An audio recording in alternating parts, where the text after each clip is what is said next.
ക്രിസ്തുവിൽ സ്നേഹമുള്ള പ്രിയ സഹോദരി സഹോദരന്മാരെ, ഈ ഞായറാഴ്ച നമ്മൾ പരിശുദ്ധ കുർബാനയുടെ തിരുനാൾ ആഘോഷിക്കുകയാണ്.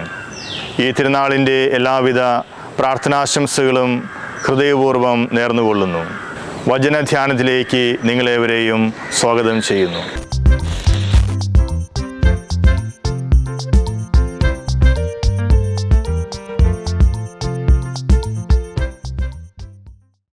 പരിശുദ്ധ പിതാവ് ഫ്രാൻസിസ് പാപ്പ ഞാൻ അതിയായി ആശിച്ചു ദെസിദേരിയോ ദെസിദിരാവി എന്ന ചാക്രി ലേഖനത്തിൽ പരിശുദ്ധ കുർബാനയെക്കുറിച്ച് 4 മനോഹരമായ ആശയങ്ങൾ അവതരിപ്പിക്കുന്നുണ്ട്.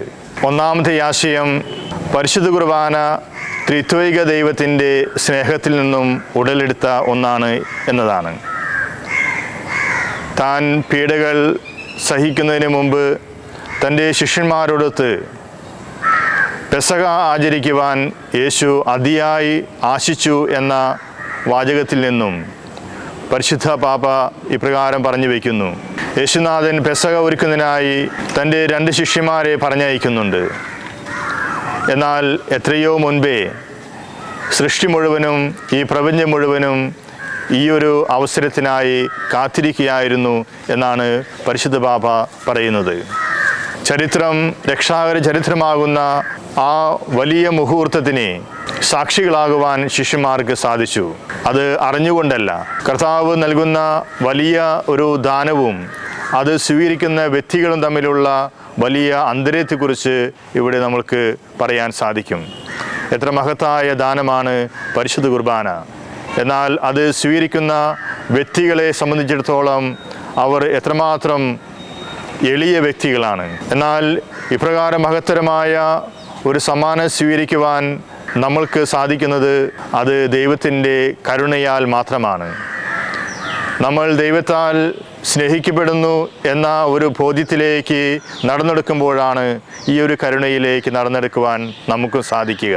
ദൂർത്തുപുത്രൻ്റെ ഉപമയിൽ അവന് സുബോധമുണ്ടായി എന്ന് പറയുന്നിടത്ത് തൻ്റെ പിതാവിൻ്റെ സ്നേഹത്തെക്കുറിച്ചുള്ള അറിവാണ് അവന് ലഭിച്ചത് എന്ന് നമുക്കറിയാം. ഇതുപോലെ നമ്മുടെ ജീവിതത്തിലും നമ്മൾ ദൈവത്താൽ സ്നേഹിക്കപ്പെടുന്നു എന്ന ഒരു ബോധ്യത്തിലേക്ക് നമ്മളെ നയിക്കട്ടെ.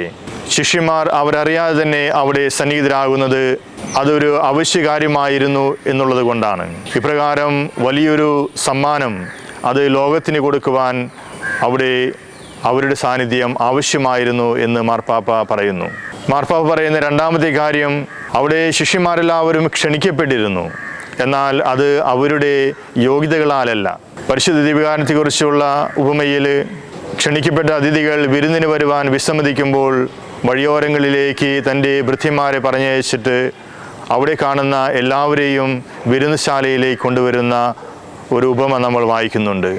ഇപ്രകാരം നമ്മുടേതായ യാതൊരു യോഗ്യതകളും അയോഗ്യതകളും പരിഗണിക്കാതെ നാം ഏവരും ഒരുപോലെ ക്ഷണിക്കപ്പെടുന്ന ഒരു വേദിയാണ് പരിശുദ്ധ ദിവ്യകാരുണ്യം. എന്നാൽ അതോടൊപ്പം തന്നെ നമ്മൾ സ്നേഹത്തിൻ്റെയും വിശ്വാസത്തിൻ്റെയുമായ വെള്ളവസ്ത്രം ധരിക്കേണ്ടതുണ്ട് എന്ന ഒരു കർത്തവ്യം പരിശുദ്ധ പാപ്പ നമ്മളെ ഓർമ്മപ്പെടുത്തുകയാണ്. ഇപ്രകാരം നമ്മുടേതായ യാതൊരു യോഗ്യതകളും പരിഗണിക്കാതെ നാം ഏവരും മനോഹരമായ ആ വിരുന്നുശാലയിലേക്ക് ക്ഷണിക്കപ്പെടുമ്പോൾ കർത്താവ് നമ്മോട് ആവശ്യപ്പെടുന്നത് നമ്മൾ ദൈവസ്നേഹത്തിൻ്റെ വാക്താക്കളായി മാറുക എന്നുള്ളതാണ്.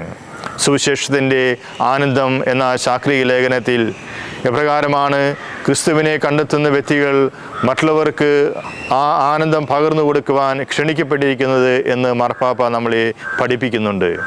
ഇപ്രകാരം പരിശുദ്ധ കുർബാനയിലേക്ക് നമ്മൾ ക്ഷണിക്കപ്പെടുമ്പോൾ നമ്മുടേതായ യാതൊരു യോഗ്യതയും പരിഗണിക്കാതെ നമ്മൾ സ്നേഹിക്കപ്പെടുമ്പോൾ ആ സ്നേഹം മറ്റുള്ളവരുമായി പങ്കുവയ്ക്കാൻ നമ്മൾ വിളിക്കപ്പെട്ടിരിക്കുന്നു എന്നാണ് പരിശുദ്ധ പാപ്പ നമ്മളെ ഉദ്ബോധിപ്പിക്കുന്ന രണ്ടാമത്തെ ആശയം.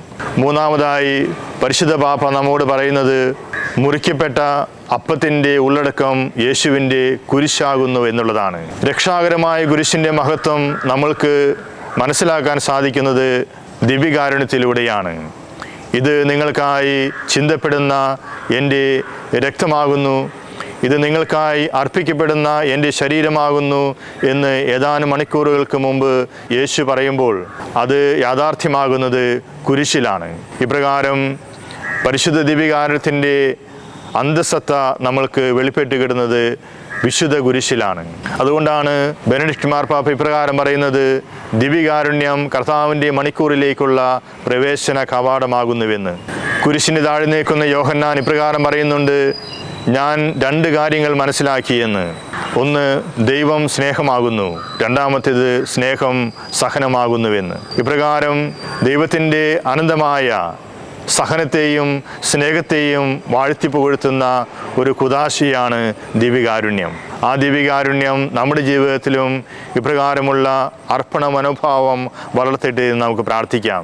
വിശുദ്ധ ജോൺ പോൾ രണ്ടാമൻ മാർപ്പാപ്പ ദിവ്യകാരുണ്യത്തെക്കുറിച്ച് പറയുന്നത്, മറ്റുള്ളവർക്ക് വേണ്ടി മുറിക്കപ്പെടുന്നവരുടെ ജീവിതത്തിന് ശക്തിയേകുന്ന മുറിക്കപ്പെട്ട അപ്പമാകുന്നു ദിവ്യകാരുണ്യം എന്നാണ്.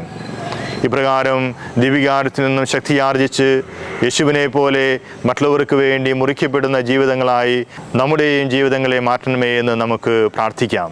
4-മതായി ദിവ്യകാരുണ്യത്തെക്കുറിച്ച് മാർപ്പാപ്പ പറഞ്ഞു വയ്ക്കുന്ന ആശയം ഇപ്രകാരമാണ്, ദിവ്യകാരുണ്യം കർത്താവിൻ്റെ ബലിയുടെ ഓർമ്മയാണ്. പ്രത്യേകം എടുത്തു പറയേണ്ട കാര്യം, ഇതൊരു നാടകീയ ആവിഷ്കാരമല്ല, മറിച്ച് കർത്താവിൻ്റെ അതേ ബലി തന്നെ നമ്മൾ ആവർത്തിക്കുകയാണ്. ദിവ്യകാരുണ്യത്തിലൂടെ യേശുനാഥൻ സത്യമായും പൂർണ്ണമായും യാഥാർത്ഥ്യമായും നമ്മുടെ ഇടയിലേക്ക് അവതരിപ്പിക്കപ്പെടുന്നു എന്ന യാഥാർത്ഥ്യത്തിലേക്കാണ് ഇത് വിരൽ ചൂണ്ടുക. യേശുവിൻ്റെ മരണശേഷം യേശുവിനെക്കുറിച്ച് അറിയുവാൻ ജെറുസലേമിലേക്ക് ചെല്ലുന്ന വ്യക്തികൾക്ക് യേശുവിനെ അറിയുവാനുള്ള ഏക മാർഗം ദിവ്യകാരുണ്യമായിരുന്നു.